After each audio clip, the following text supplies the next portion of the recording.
അതായത് ഈ കൊച്ച് ജനിച്ചപ്പോഴത്തേക്കും പ്രത്യക്ഷത്തിൽ പ്രശ്നങ്ങളൊന്നുമില്ല.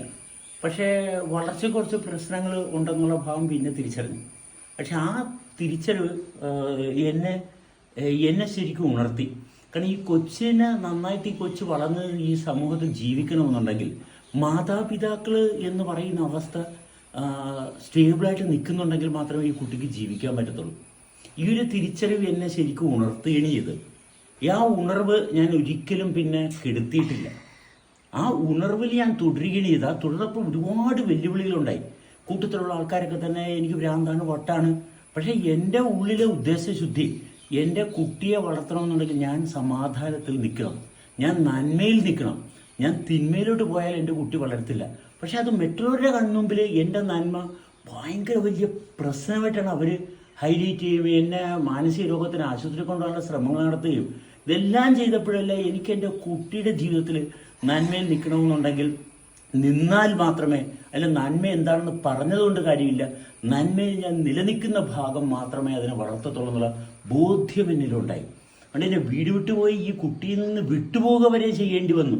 കാരണം ഞാനിവിടെ നിന്ന് കഴിഞ്ഞാൽ എന്നെ സാമൂഹികമായിട്ടുള്ള പ്രതിബദ്ധതയുടെ ഭാഗത്ത് ഉണ്ടാക്കാവുന്ന ദുരന്തം ഈ കുഞ്ഞിൻ്റെ വളർച്ചയ്ക്ക് വളരെ ദോഷം ചെയ്യുന്നതാണെന്ന് കണ്ടതുകൊണ്ട് ഞാൻ എൻ്റെ വീട്ടിൽ നിന്ന് വരെ മാറുക വരെ ചെയ്തു.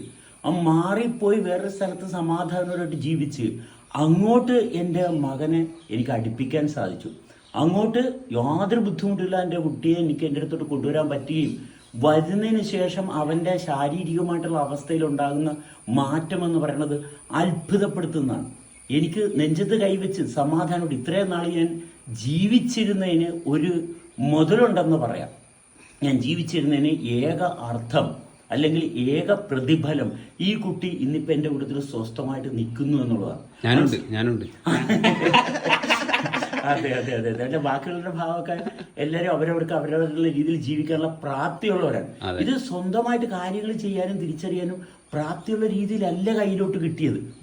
അവന് ഇപ്പൊ 25 വയസ്സുണ്ടെങ്കിലും അവന്റെ അവസ്ഥയിൽ ഇപ്പോഴും നമ്മൾ കുറേ കാര്യങ്ങൾ ഇടപെടേണ്ട ഗതികേടാണ്. പക്ഷെ അത് വണ്ടേ മാറിപ്പോയനെ വരുന്നു. പക്ഷെ ചുറ്റുപാടുമുള്ള ആൾക്കാർ വിശ്വാസത്തിന്റെ പേരിൽ അവരതൊന്നും അംഗീകരിക്കാൻ തയ്യാറല്ല. ഇപ്പൊ എൻ്റെ അടുത്തോട്ട് വന്നിട്ടൊരു 10 ദിവസമേ, വെറും 10 ദിവസം കൊണ്ട് നിറഞ്ഞ നിൽക്കുന്ന ഒരു പിതാവാണ്. മനസ്സിലായ? നിറഞ്ഞ ഹൃദയത്തോടുകൂടി നിൽക്കുന്ന ചേഞ്ച്. അതെ, നിറഞ്ഞ ഹൃദയത്തോട് നിൽക്കുന്ന ഒരു പിതാവാണ്. മനസ്സിലായി? എനിക്ക് അതിനകത്ത് അഭിമാനമാണുള്ളത്. മനസ്സിലായ? കാരണം ലോകം അറിയട്ടെ ഞാൻ എന്താണെന്ന്. എന്നെപ്പറ്റി വൃത്തികെട്ട രീതിയിലൊക്കെ പലരും പലതു പറഞ്ഞപ്പോഴും എൻ്റെ ഉദ്ദേശം ഈ നന്മ മാത്രമേ നിലനിൽക്കത്തുള്ളൂ. ഈ നന്മ എൻ്റെ കുട്ടി അറിയണം. ആ കുട്ടി അറിയിക്കത്തക്ക രീതിയിൽ ഉള്ള സാഹചര്യം കിട്ടി. ആരാണെങ്കിലും, ഇപ്പം ഷാഫിയാണ്, ലില്യാനയാണ്, ജെനിയാണ്, ആരാണെങ്കിലും ഇവരെല്ലാം മനുഷ്യർ തന്നെയാണ്. ഇവരൊന്നും മൃഗങ്ങളൊന്നും അല്ല. അങ്ങനെ ഒത്തൊരുമിച്ച് നിൽക്കുന്നവരാണ് കുടുംബം. അല്ലാതെ ഭാര്യയാണ് ഭർത്താവാണ് തമ്മിൽ അടിയാണ് വഴക്കാണ് എന്ത് കുടുംബജീവിതം? അത് ഒരാൾ പറയുന്ന ഒരാൾക്ക് ഉൾക്കൊള്ളാൻ പറ്റുന്നില്ലെങ്കിൽ ഈ കുട്ടിയാണ് അവിടെ ഏറ്റവും കൂടുതൽ വേദനിച്ചുകൊണ്ടിരുന്നത്. അവൻ്റെ വേദനയിൽ നിന്ന് ഇവനെ കരകയറ്റാൻ പറ്റുമെന്നുള്ള താല്പര്യം. എൻ്റെ ഉള്ളിൽ ഭാര്യയും ഭർത്താവായിട്ട് തന്നെ ഇരുന്ന് പോകണം, എന്നാലേ ശരിയാകത്തുള്ളൂ എന്ന് പറഞ്ഞ് കുറേ നാൾ കടിച്ചു തൂങ്ങി പാടുവിട്ട് നോക്കി. പക്ഷെ ഒരു രക്ഷയുമില്ല. പക്ഷെ ഞാനേ നശിക്കുന്ന എൻ്റെ നാശം കണ്ടിട്ട് കുട്ടികൾ നശിക്കുന്നു. പരസ്പരം രണ്ടുപേരും തമ്മിൽ സ്നേഹത്തോടി ഷാഫിയുമായിട്ടാണ് ആ ബന്ധത്തിൻ്റെ ആരംഭം. ഷാഫിയിൽ തുടർന്ന് ജെനിയ വന്നു, ലില്ലി വന്നു, ഇതിപ്പോൾ എൻ്റെ മകനും വന്നു.